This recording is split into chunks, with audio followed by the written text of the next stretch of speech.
Amara Johnson lived in a cramped, two-bedroom apartment in the heart of a forgotten neighborhood on the south side of the city. The building was old. Its pipes groaned at night. The radiators worked only when they wanted to. And the ceiling in the hallway had a crack wide enough to remind them that any storm could bring it all crashing down. Yet it was home. Amara shared one of the bedrooms with her three younger siblings, Malik, age 7, Nia, age 5, and baby Elijah, who still slept in a crib in the corner. Her parents, Marcus and Denise Johnson, had the other room, though rest was a luxury neither of them could afford. Marcus worked as a night security guard, walking miles through freezing parking lots, watching monitors and catching naps on uncomfortable stools during breaks. By morning, he was already on his second shift, delivering packages for a courier company, his back aching and feet sore, but his eyes filled with quiet pride. Denise cleaned houses in the suburbs, sometimes working up to 14 hours a day. On weekends, she braided hair in their tiny living room for extra cash. They never complained. Not once. Even when the electricity bill came due and they had to go a few nights without heating, they would just wrap the kids tighter in blankets and say, "It's like camping." They believed in honest work, in doing right by others, and in giving their children a life better than their own. There were no luxuries in their lives, no vacations, no fancy dinners, not even new clothes. Everything was handed down, repurposed, patched up with love and hope. Amara, the oldest child, had grown up fast. At just 14, she had learned how to cook, do laundry, help with homework, change diapers, and stretch one can of soup to feed 5 mouths. Every morning, she woke up at 5:30 a.m. to prepare her siblings for school and daycare before catching the bus to her own school. Every night, she returned home to clean, cook, and help her mom prepare for her braiding appointments. On weekends, she worked part-time at a local grocery store, stacking shelves, mopping floors, smiling politely even when her body ached. She was tired, bone tired. There were nights when her knees buckled from exhaustion, when her eyes burned from studying by dim light, when she would curl up in bed long after everyone was asleep and whisper a quiet prayer. "God, please keep them safe. Give my parents strength. Help me stay strong. Just one day at a time." But she never complained. Amara was smart, exceptionally smart. Her teachers often said she had a mind like a steel trap. She devoured textbooks, wrote essays that left her teachers speechless, and studied late into the night while her siblings slept. She wasn't just gifted, she was driven. She didn't want a better life just for herself. She wanted it for her parents, for the people who had sacrificed everything so she could dream. One day, her principal pulled her aside after class with trembling excitement. She had been awarded a full academic scholarship to one of the city's most prestigious private schools, Edison Preparatory Academy. It was a place of opportunity where graduates routinely went on to Ivy League universities. For a brief moment, Amara felt lightheaded. She had done it. She was one step closer to giving her family everything they deserved. That night, when she told her parents, her father pulled her into a long, wordless hug, and her mother wiped tears from her eyes. "We always knew you were meant for more," Denise whispered. "We're so proud of you, baby." Amara smiled even though her heart carried the weight of what this would mean. More travel time, a new, unfamiliar environment, rich kids, judgmental stares. But she didn't let it scare her. She had fire in her chest and prayers in her pocket. And before bed that night, just like always, she knelt quietly by her mattress, clasped her hands, and prayed again. "Thank you, God. Thank you for my family, for this chance. Please give me the strength to make them proud." Edison Preparatory Academy didn't look like a school. It looked like a palace. Tall, gleaming glass windows, polished marble floors, manicured gardens. The first time Amara walked through its gates, she felt like she had stepped into another world. A world where nothing was broken, where the lights were always on, the lockers shone, and the kids wore designer sneakers instead of hand-me-downs with peeling soles. But behind the shine, the air felt cold. Her first day started with polite but forced smiles from teachers who quickly scanned her transfer records and gave her the kind of look reserved for charity cases. She was seated in the back of most classes, not because there weren't open seats in the front, but because no one had invited her to sit beside them. They whispered. They stared. Not with curiosity, but with a quiet judgment. She heard it as she passed. Is she the scholarship kid? She doesn't look like she belongs here. What's with those shoes? Are those even Nikes or knockoffs? She tried to hold her head high, focusing on the teacher's voices, on her notebook, on solving equations and taking notes with precision. But even the teachers, though never openly cruel, often overlooked her when she raised her hand, as if they didn't expect someone like her to know the right answer. By lunch, the cafeteria buzzed with laughter and cliques. Tables were full of laughing girls in expensive clothes, boys with perfect haircuts, and kids scrolling on the latest iPhones. Amara stood in line, tray in hand, quietly counting coins from her pocket. She picked the cheapest meal, skipped the drink, and walked toward an empty table in the far corner. She ate in silence, alone. That's when she first saw them. Zane Carter and Brielle Summers, the self-declared king and queen of Edison Prep. He was tall, athletic, with a cocky smile and a trust fund. She was flawless in every way that Instagram adored. Long waves, manicured nails, clothes that screamed money. They walked like they owned the school, and in many ways they did. Zane spotted her first. "Hey, is that the new girl?" he said loud enough for the whole table to hear. Brielle turned, raised a perfect eyebrow, and looked Amara up and down. "Cute," she said, sarcasm dripping from her voice. "Is thrift shop the new trend now?" Their friends laughed. Zane leaned back in his chair. "Yo, you think she's going to teach us how to budget?" Another round of laughter. Amara felt her face burn, but she said nothing. She picked up her tray and moved farther into the corner. This became her routine. Silence. Isolation. Studying harder than anyone else, not just to stay ahead, but to survive. In the halls, she was invisible at best, a target at worst. In one class, a boy loudly whispered, "Don't sit next to her. She probably smells like the subway." No one stopped him. No one defended her. Outside of school, life didn't ease up. Malik came down with a bad cold, and Denise couldn't take another day off. Amara stayed up late into the night caring for him, checking his temperature, making tea with honey, rubbing his chest with vapor rub, all while reviewing vocabulary for an upcoming English test. Sleep became a luxury she couldn't afford. At work, she stocked shelves and wiped counters in the small grocery store down the block. The manager liked her, said she was the hardest working kid he'd seen. But even then, she was paid minimum wage and worked only a few hours per shift because of child labor laws. She saved every cent. She skipped lunch most days, telling herself she wasn't hungry.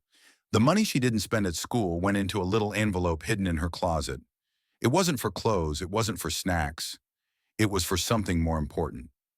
Her mom had been coughing more lately. She looked pale, tired beyond tired. The doctor had recommended vitamins, supplements, maybe even a short rest. But rest cost money, so Amara saved, little by little, every coin, every dollar.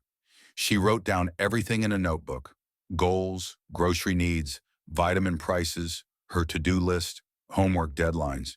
There were moments when the weight of it all, school, home, work, loneliness, pressed so hard on her chest that she felt she might break. But she didn't.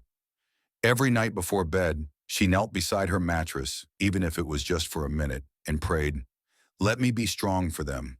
Let me make it through tomorrow. Let me become the person who can change our lives." Because even in a place that didn't want her, Amara refused to disappear. Despite the icy stares, mocking laughter, and cruel whispers, Amara did what she came to Edison Prep to do: excel. Her notebooks were always full, her essays thoughtful and sharp. In math, she solved equations faster than anyone in the room. In science, her lab reports were praised for their clarity and depth. In literature, she wrote with soul. Her name began appearing at the top of test results, on honor boards, in class discussions. It didn't go unnoticed. Some teachers began to look at her with newfound respect. But others, those more aligned with the wealthy families, acted like her intelligence was an inconvenience. Still, no one could deny she was outperforming even the legacy students. But while the faculty started to acknowledge her brilliance, some of the students began to resent it, especially Zane and Brielle. Zane hated being second in calculus. Brielle didn't like the way Mrs. Langford smiled at Amara's poetry. To them, it wasn't just about status, it was about power. and Amara, in her thrift store clothes and worn-out shoes, was becoming a threat. The first prank was almost subtle. Amara walked into biology one morning and found a crushed juice box leaking on her chair. She paused, stared at the mess, and quietly cleaned it up. She said nothing, but the snickering in the corner of the room told her all she needed to know. A few days later, she came into class and couldn't find her backpack. She checked under the desk, in the hallway. Nothing. Her notebooks, her assignments, everything was gone. Then she saw it, outside the window lying in the bushes 3 floors below. Torn open, soaked from the morning dew. Paper scattered. Someone had thrown it out. She stood frozen for a moment. Her chest tightened. Her eyes burned. But she took a deep breath, straightened her back, and turned away. She asked the teacher calmly for a trash bag, went outside, and quietly gathered what she could. Most of her notes were ruined, but she didn't complain. She rewrote them from memory that night between her shift at the store and rocking Malik back to sleep through his coughing fits. Every time something happened, trash on her desk, locker scratched, books mysteriously disappearing, she kept moving. She had no time to break. She had Malik's medicine to buy, her mother's vitamins to save for, and exams to prepare for. She spent every free minute studying, even while doing chores. She washed dishes with one hand and held flashcards in the other. She recited history facts while folding laundry. She memorized vocabulary while sweeping the floor. At night, after everyone had gone to sleep, she tiptoed around the apartment, checking on her siblings, helping her father sort bills, wiping the counters, covering her mother with a blanket. Then she would finally sit down with her own books, sometimes until her eyes could barely stay open. She didn't sleep much, but every night, without fail, she whispered a prayer as she knelt by her mattress. Please let me keep going. Keep them safe. Let me not give up. She never told her parents about the bullying. They had enough weight on their shoulders already. Her mother had lost weight recently, too tired to eat, too proud to complain. Her father's hands were always cracked and blistered from warehouse shifts. Amara saw it all. She felt it all. One Friday, after a long day, her teacher called her aside. Amara, your essay was breathtaking, she said. You have a gift. The words were kind, but they rang like warning bells in the wrong ears. Zane watched from across the room, jaw tight. Brielle rolled her eyes and whispered to her friend, Of course. The charity case is now class queen? That day in the cafeteria, someone spilled milk on her chair before she sat. Amara didn't react. She simply cleaned it and moved to another empty seat. She always sat alone. She always ate the cheapest meal. She always left quietly. But even in the silence, she kept rising, because Amara knew something the others didn't. Pain didn't scare her, loneliness didn't break her, and their laughter didn't define her. She wasn't here to impress anyone. She was here to build a future, and no amount of cruelty would take that from her. It had rained that morning, a soft, steady drizzle that made the sky hang heavy and gray. Amara walked to school with her hood up, her backpack damp, her shoes barely holding out against the puddles. She didn't complain. She couldn't afford to. That day was important. She had a major exam in chemistry, and she had studied for it every night for a week, sometimes falling asleep on her notes with a pencil still in her hand. She arrived early as usual. She went straight to the restroom to wash her face, hoping the cold water would wake her up and shake off the weight of another sleepless night. Her youngest brother, Malik, had been up coughing again. She had rocked him for hours, humming soft lullabies in the dark. The school hallways were still mostly empty. The restroom was quiet. She stepped inside, placed her bag gently by the sink, and splashed water on her face. When she reached for paper towels, she heard it, the click of a door lock. She froze, then turned. The door to the girls' restroom had been shut and locked from the outside. She rushed to it, heart racing. She banged on it. Hello? Is someone there? Hello? No answer. She pushed harder. Nothing. Time passed. 5 minutes, then 10. Panic rose in her throat. Her exam was in less than 15 minutes. She began to shout louder, her fist slamming the metal door. Please, someone open the door. And then she heard it, laughter. Light, cruel, familiar. Brielle's voice floated from outside. Oops, I think someone got stuck. Another voice, Zane's, followed. Guess she'll miss that little test. Shame. More laughter, then footsteps fading away. Amara stood still. The air felt colder now. She bit her lip, holding back tears. Her hands trembled. Her chest ached. Eventually, a janitor passing by heard her pounding. He opened the door, surprised. Amara rushed out, grabbed her bag, and ran. She reached the classroom breathless, 10 minutes late. Her teacher gave her a long look but allowed her to begin. Her hands shook as she held her pen. The first few questions blurred in her vision from the tears she refused to let fall. But she finished. Somehow. When the bell rang, she left class quietly. She walked down the crowded corridor, clutching her books tightly. She didn't see Zane until it was too late. He stepped in front of her just as she passed. His foot slid out, deliberate. She tripped. Her books flew out of her hands. She fell hard. Her knees hit the cold floor. Her elbow scraped. A gasp ran through the hallway as students turned to look. Laughter, so much laughter. Brielle stood nearby, her arms crossed, smirking. Careful, she said loudly. The floor's not a charity. Someone took a picture. Another snickered. Guess smart doesn't mean graceful. Amara stayed on the ground for a second longer than she should have. Not because she was hurt, but because her heart hurt more. Humiliation pressed on her shoulders like bricks. She saw the faces around her, sneering, mocking, indifferent. She wanted to disappear, to vanish. Her eyes stung, tears welled, and this time, they fell. But as she sat there, broken and small, a memory came back. Her mother's voice, soft and steady, from a night long ago. Don't let the darkness change you, baby. You rise, you live with truth, with honor, even when no one else does. Amara wiped her tears with her sleeve. Her knees still throbbed. Her soul still ached. But she stood up. She looked straight at Zane. Her voice didn't shake. I feel sorry for you, she said. All of you, because you think hurting people makes you strong. It doesn't. It makes you small. The hallway quieted a little. Zane raised an eyebrow. Brielle scoffed. But Amara turned and walked away. She didn't look back. She went to the nurse for a bandage, then left school and went straight to work. That night, Malik was still sick. Her mother still looked pale. Her father still came home with aching hands. But Amara sat down after everyone slept and pulled out her chemistry book. She still had a dream to chase, and she still had a prayer to whisper. The next morning, Amara's eyes were swollen from crying and exhaustion. She hadn't slept a minute. Her little brother Malik had coughed all night again. She'd sat by his bed, placing a cool cloth on his forehead, humming quietly, wiping his tears when he woke up afraid. When he finally drifted into a restless sleep at dawn, Amara tiptoed into the kitchen, packed her things and slipped the newly bought vitamins, the ones she'd saved for weeks, for her mother into the front pocket of her backpack. They weren't fancy, just a simple bottle from a discount store. But to Amara, they were precious, a small gift of care for the woman who worked double shifts and still came home with a smile. When she walked into school, her head ached.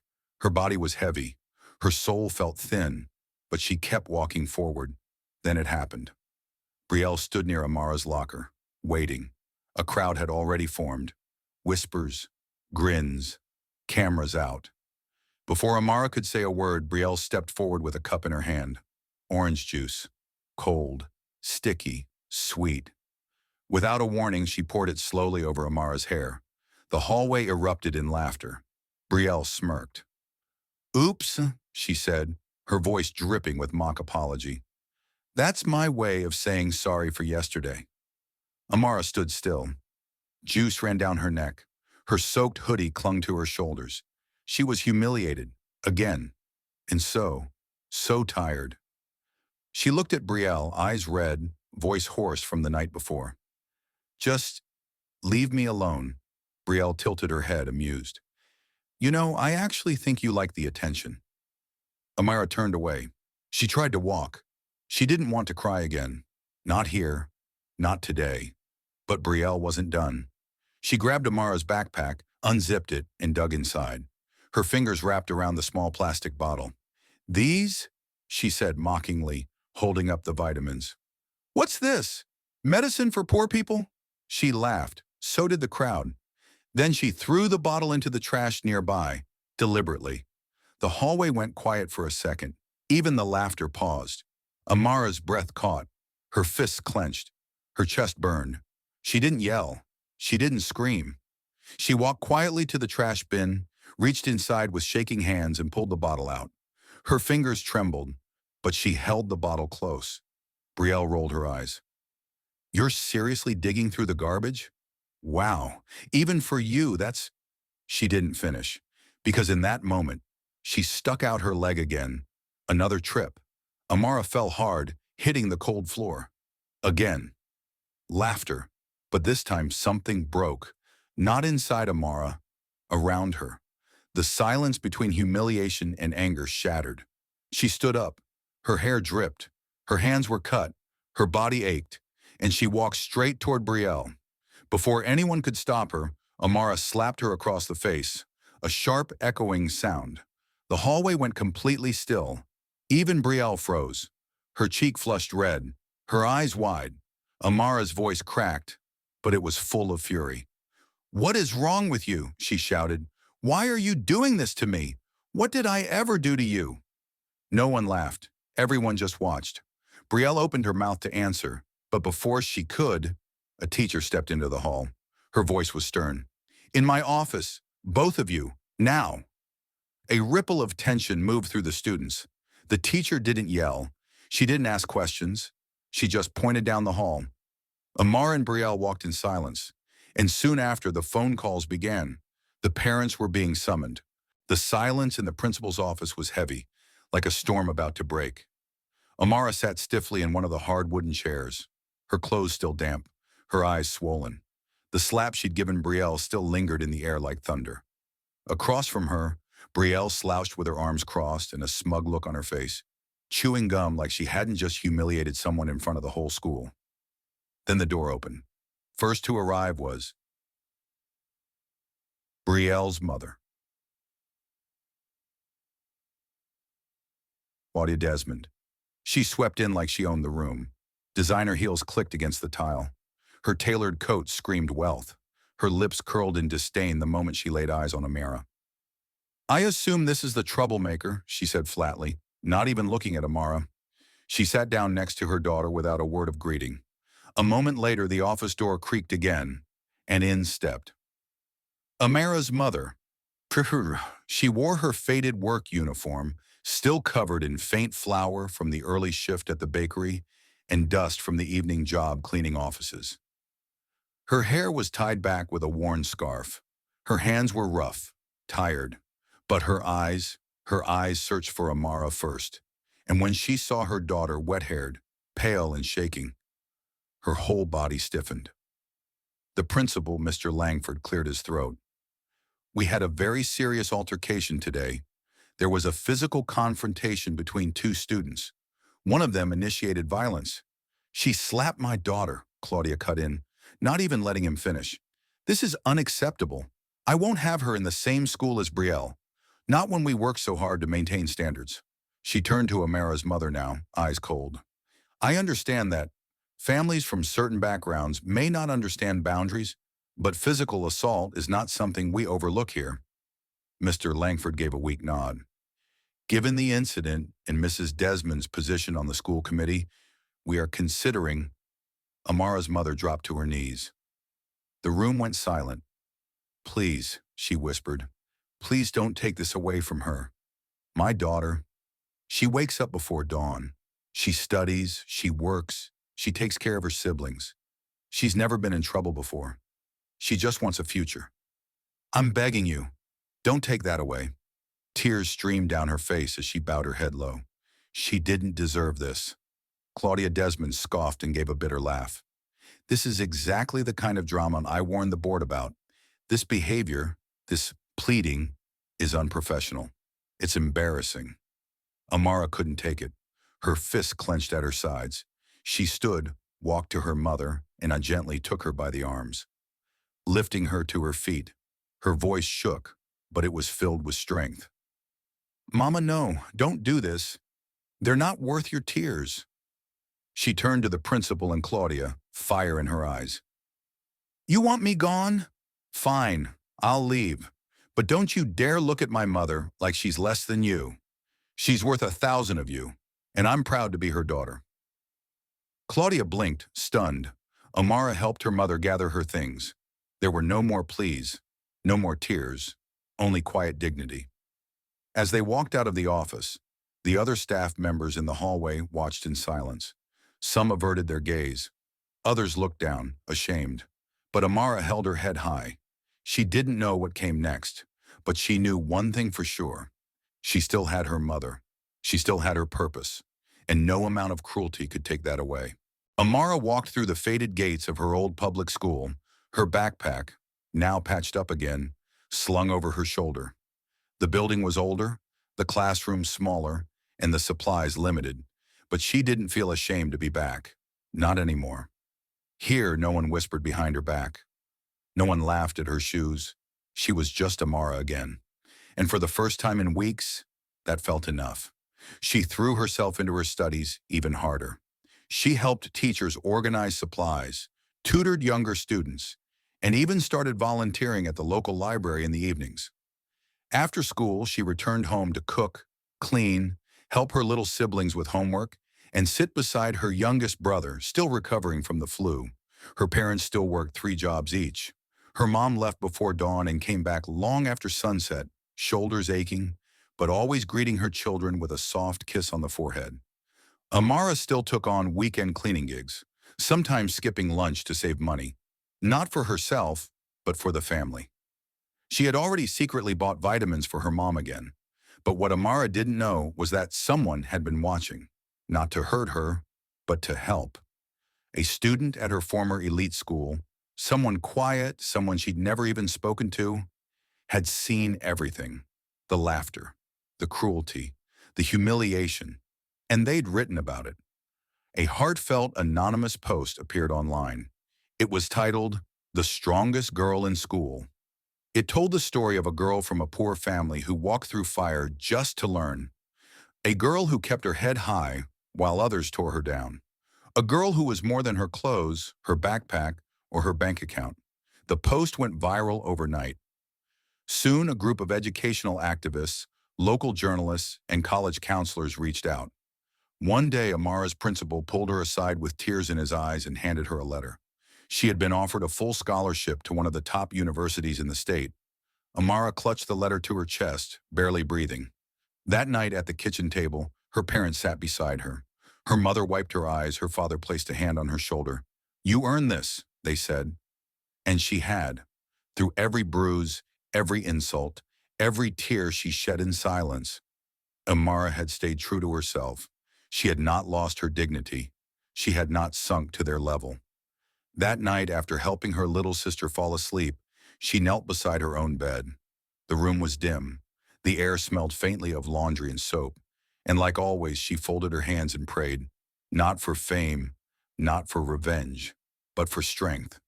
She prayed for her mother's tired hands, for her father's aching back, for her siblings' health and joy, and for the wisdom to carry her future with the same humility and grace that had carried her through the fire.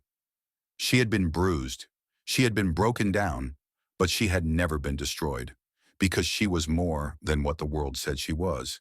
She was Amara, and that was enough.